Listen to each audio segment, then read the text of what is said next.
Morning students. Last classes में हम लोग क्लास 8 6 का चैप्टर पढ़ रहे थे आवर कॉन्स्टिट्यूशन, जिसके अंदर हम इंडियन कॉन्स्टिट्यूशन के कुछ की फीचर्स के बारे में पढ़ रहे थे। जिसके अंदर हम लोगों ने सबसे पहला जो की फीचर पढ़ा था वो फेडरलिज्म पढ़ा था।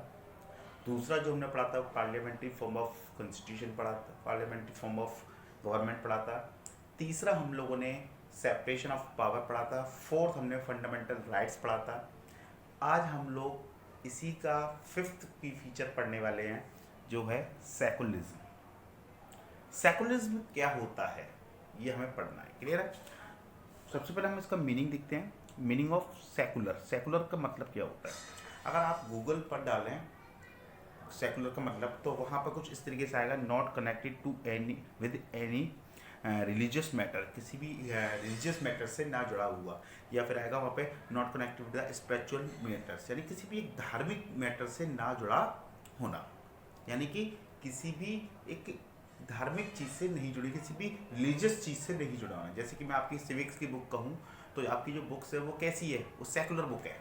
क्यों? क्योंकि वो किसी धर्म से जुड़ी हुई नहीं है, क्लियर बेटा। वहीं मैं बात करूँ गीता की, भागवत की, कुरान की, बाइबल की, तो ये सारी बुक्स कैसी हैं, ये सारी बुक्स कैसी हैं, किसी न किसी रिलीजियस मैटर से जुड़ी हुई हैं, क्लियर है। तो आपकी जो बुक है वो कैसी बुक है, सेकुलर बुक है, क्लियर है। तो यहाँ पे हमें समझ में आ गया कि सेकुलर का मतलब क्या है। सेकुलर का मतलब है किसी भी रिलीजन से ना जुड़ा होना, क्लियर है। तो सेकुलर का मतलब क्या होगा, meaning of secular, not connected with religious matter. अब जब ये हमें सेकुलर का मतलब समझ में आ गया, then what is secular state, यहाँ क्वेश्चन मार्क लगा लीजिए। तो फिर सेकुलर स्टेट का मतलब क्या होगा। स्टेट का मतलब क्या, कंट्री। स्टेट का मतलब यहाँ पे किससे बेटा, कंट्री से, क्लियर है। तो सेकुलर कंट्री किससे बोलते हैं, तो सेकुलर कंट्री वही कंट्री होगी बेटा जिसमें किसी एक रिलीजन को क्या नहीं किया जा रहा, किसी एक रिलीजन को ना माना जा रहा हो, या फिर जो कंट्री किसी एक रिलीजन से ना जुड़ी हो, क्लियर है। तो then what is a secular state, a state which does not officially promote any one religion, जो स्टेट, जो देश किसी ऑफिशियली किसी एक रिलीजन को प्रमोट नहीं करे, किसी एक रिलीजन को ना माने as a state religion, as a state religion के रूप में किसी भी रिलीजन को ना माने, तो उस कंट्री को आप क्या कहोगे, सेकुलर कंट्री। दोबारा समझिए बेटा, कोई भी कंट्री, जो कंट्री किसी भी एक रिलीजन को एज आ ऑफिशियल रिलीजन ना माने कंट्री का, तो उस कंट्री को क्या कहा जाता है, सेकुलर कंट्री।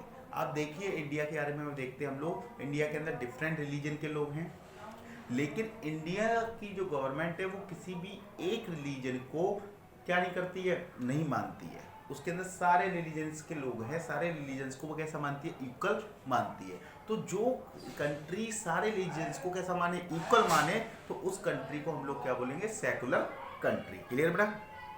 तो a state which does not officially promote any one religion as a state religion is called a secular state, clear है। no religion is given extra benefit, किसी भी रिलीजन को क्या ना दिए जाए, एक्स्ट्रा बेनिफिट नहीं दिए जाए। No religion is given the extra benefit and nor any religion is ignored to any matter. यानी तो देखो, ना तो किसी एक रिलीजन को एक्स्ट्रा बेनिफिट दिए जाए और ना ही किसी रिलीजन को क्या किया जाए, इग्नोर किया जाए। सेकुलर कंट्री के अंदर क्या किया जाता है, सेकुलर कंट्री के अंदर क्या होता है, ना तो किसी एक रिलीजन को एक्स्ट्रा बेनिफिट दिए जाते हैं बेटा, और ना ही किसी रिलीजन को इग्नोर किया जाता है, क्लियर है। सारे रिलीजन को कैसा समझा जाता है, इक्वल समझा जाता है। जैसे कि इंडिया है, इंडिया के अंदर ज़्यादातर कौन से लोग हैं, हिंदू लोग हैं ना, लेकिन क्या हिंदूज को कुछ एक्स्ट्रा बेनिफिट्स दिए जाते हैं, नहीं दिए जाते ना, क्लियर है। तो यहाँ पर ये कैसी कंट्री है, सेकुलर कंट्री है। क्यों? क्योंकि यहाँ पर सारे रिलीजन को कैसे समझा रहा है, एक साथ समझा रहे, बराबर समझाया था, ना तो किसी को एक्स्ट्रा बेनिफिट दिए जाते हैं और ना ही किसी रिलीजन को इग्नोर किया जाता है। तो यहाँ पर आपको सीधी सीधी सीधी सिंपल भाषा में आपको सेकुलरिज्म का मतलब समझ में आ गया। सेकुलरिज्म के बारे में डिटेल में हम सेकेंड चैप्टर के अंदर पढ़ेंगे। पूरा पूरा सेकेंड चैप्टर आपका वो सेकुलरिज्म के ऊपर ही डिपेंड है। तो सेकुलरिज्म को और हम लोग अच्छे से किसमें, सेकेंड चैप्टर के अंदर जानेंगे। फिलहाल में आपको सेकुलरिज्म का मतलब सिर्फ इतना है कि जो किसी रिलीजन से कनेक्टेड ना हो, यानी कोई भी कंट्री अगर किसी भी धर्म को ऑफिशियल धर्म नहीं मान रही है तो वो कंट्री, और सारे धर्मों को कैसा मान रही है, इक्वल मान रही है, तो वो कंट्री कैसी कंट्री है, सेकुलर कंट्री है, क्लियर है बेटा। लास्ट है हमारा कंक्लूजन ऑफ द चैप्टर। अब देखिए इस चैप्टर का कंक्लूजन क्या निकला। हम लोगों ने देखिए वाई, हमने सबसे पहला टॉपिक पढ़ा why do we need a constitution, हमें कॉन्स्टिट्यूशन की जरूरत क्यों होती है। फिर हमने पढ़ा इंडियन कॉन्स्टिट्यूशन के बारे में। फिर हमने क्या पढ़ा, सबसे पहले हमने क्या पढ़ा बेटा, हमने सबसे पहले why do we need a constitution ये पढ़ा हमने। देन आफ्टर हम लोगों ने क्या पढ़ा कि इंडियन कॉन्स्टिट्यूशन के बारे में पढ़ा। फिर हमने क्या पढ़ा, इंडियन कॉन्स्टिट्यूशन के जो की फीचर्स थे, सेकुलरिज्म था, फंडामेंटल राइट्स थे, सेपरेशन ऑफ पावर्स था, पार्लियामेंट्री फॉर्म ऑफ गवर्नमेंट था, ये सारी चीज़ें की फीचर्स हम लोगों ने पढ़े। तो यहाँ पे हम लोगों ने क्या समझा, यहाँ पे हम लोगों ने एक चीज़ बहुत गौर से समझी, इसका कंक्लूजन क्या निकला इस चैप्टर का, कि जो हमारा जो कॉन्स्टिट्यूशन देश का जो कॉन्स्टिट्यूशन होता है, वो कॉन्स्टिट्यूशन उस देश के पास्ट एक्सपीरियंसेस को शो करता है। जैसे कि देखिए आपने देखा था कि इंडियन कॉन्स्टिट्यूशन के अंदर फंडामेंटल राइट्स को डाला गया था। तो फंडामेंटल राइट्स को इंडियन कॉन्स्टिट्यूशन के अंदर क्यों डाला गया था, क्योंकि जो हमारे ब्रिटिशर्स के समय पे जो हमारे एक्सपीरियंसेस रहे, वो एक्सपीरियंसेस हमारे पास्ट में ना हो, वो एक्सपीरियंसेस जो रहे वो हमारे फ्यूचर में ना हो, इसलिए क्या डाला गया, हमारे उनकी प्रोटेक्शन के लिए क्या डाला गया, फंडामेंटल राइट्स को डाला गया। क्लियर। ऐसे ही आप देखिए, और इसके साथ साथ जो कॉन्स्टिट्यूशन होता है हमारा, उसके अंदर जो लोगों के आइडियाज होते हैं, लोगों की एस्पिरेशंस होती हैं, लोगों के व्यूज होते हैं, वो भी शो होते हैं। जैसे कि इंडिया एक सेकुलरिज्म कंट्री है। क्यों कंट्री है, क्योंकि इंडिया के लोग चाहते हैं, इंडिया के लोगों का व्यूज है कि सारे धर्म कैसे होने चाहिए, इक्वल होने चाहिए। तो इसलिए इसको क्या किया गया, कॉन्स्टिट्यूशन के अंदर डाल दिया गया, India is a secular country. ठीक है। तो ये सारी चीजें, यानी कि एक कॉन्स्टिट्यूशन जो होता है उसके पास्ट एक्सपीरियंसेस के बारे में, वहाँ के लोगों के एस्पिरेशंस के बारे में, वहाँ के लोगों के व्यूज के बारे में बताता है। क्लियर। अब जैसे जैसे सोसाइटी चेंज होती है बेटा, जैसे सोसाइटी चेंज होती है, वैसे वैसे कॉन्स्टिट्यूशन के अंदर भी चेंजेस होते हैं। अब देखिए नेपाल की आपने स्टोरी देखी थी, नेपाल में जब मोनार्क था तब अलग कॉन्स्टिट्यूशन था, लेकिन जब वहाँ पर डेमोक्रेसी आई तो वहाँ पर कॉन्स्टिट्यूशन क्या किया गया, चेंज किया गया। क्लियर। सेम एज वे इंडिया के अंदर भी जैसे जैसे सोसाइटी चेंज होती है, जैसे जैसे लोगों के व्यूज, एस्पिरेशंस, आइडियाज चेंज होते हैं, वैसे वैसे इंडियन कॉन्स्टिट्यूशन के अंदर भी चेंजेस किए जाते हैं। जो इंडियन कॉन्स्टिट्यूशन के अंदर जो चेंजेस किए जाते हैं उनको बोला जाता है अमेंडमेंट। अमेंडमेंट का मतलब होता है संशोधन। संशोधन का मतलब होता है कि पहले हमारे कुछ और आइडियाज थे किसी चीज को लेकर, अब हम उस चीज को लेकर अलग आइडियाज करें, तो हम क्या करते हैं, कॉन्स्टिट्यूशन के अंदर चेंजेस करते हैं। जिस कॉन्स्टिट्यूशन में क्या करते हैं, चेंजेस करते हैं, और उन्हीं चेंजेस को क्या बोला जाता है, अमेंडमेंट बोला जाता है। क्लियर है ना। यानी कि संविधान में, मैं दूसरे शब्दों में कहूँ, कॉन्स्टिट्यूशन के अंदर क्या हो रहा है, समय समय पर क्या हो रहा है, चेंजेस हो रहे हैं। समय समय पे क्या हो रहा है, टाइम टू टाइम क्या हो रहा है, चेंजेस हो रहे हैं। तो मैं क्या कह सकता हूँ कि constitution is a living document. Constitution कैसा डॉक्यूमेंट है, लिविंग डॉक्यूमेंट है। अब मैं इसको लिविंग डॉक्यूमेंट क्यों बोल रहा हूँ, क्योंकि बेटा देखो, लिविंग किसको बोला जाता है, लिविंग थिंग्स किसको बोला जाता है, लिविंग थिंग्स उस चीज को बोला जाता है जो टाइम के साथ अपने अंदर क्या करे, चेंजेस करे।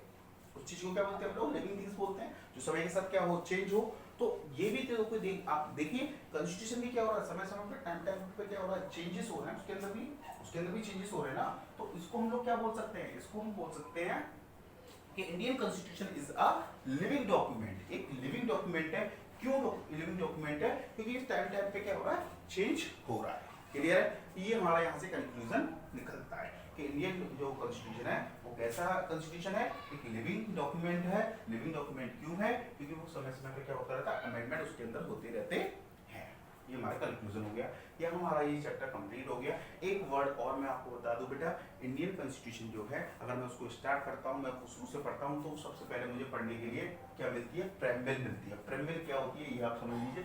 प्रेम्बल होती है प्रस्तावना, यानी कि हमारे कॉन्स्टिट्यूशन के अंदर जितना भी कुछ लिखा हुआ है वो सारा, उस सबका एक शॉर्ट कंटेंट जो है वो हमारे प्रेम्बल के अंदर लिखा हुआ है। जैसे कि आपकी बुक है, आप अपनी बुक को खोलेंगे बेटा, तो आपकी बुक के अंदर बहुत सारे चैप्टर्स हैं, बहुत सारे चैप्टर्स के अंदर बहुत कुछ लिखा हुआ है, लेकिन उस सारी बुक्स का जो कंटेंट है वो कहाँ लिखा होता है, आपकी बुक के सेकंड या थर्ड पेज पे जो कंटेंट होता है, किस नंबर पे कौन सा चैप्टर है लिखा रहता है ना। तो वही ऐसे ही सेम क्या है, हमारे कॉन्स्टिट्यूशन के अंदर क्या क्या चीजें हैं, ये सारी चीजें कहाँ लिखी हुई है, उसके प्रेम्बल में, उसकी प्रस्तावना में। ठीक है ना। तो प्रेम्बल बहुत इंपॉर्टेंट है, ध्यान रखिएगा। यहाँ ये चैप्टर कंप्लीट हुआ, मैं इसके क्वेश्चन आंसर आप लोगों को सेंड कर दूंगा, इसके क्वेश्चन आंसर आप कर लीजिएगा, और इसके बाद में आप सारी वीडियोस को देखने के बाद में एक बार दोबारा से चैप्टर को रीड कीजिए, अच्छे से चैप्टर को पढ़िए। जो वर्ड समझ में नहीं आ रहा, जो कुछ समझ में नहीं आए, आप मेरे को कमेंट करके पूछ सकते हैं, और आप अच्छे से तैयारी कीजिए। Thank you.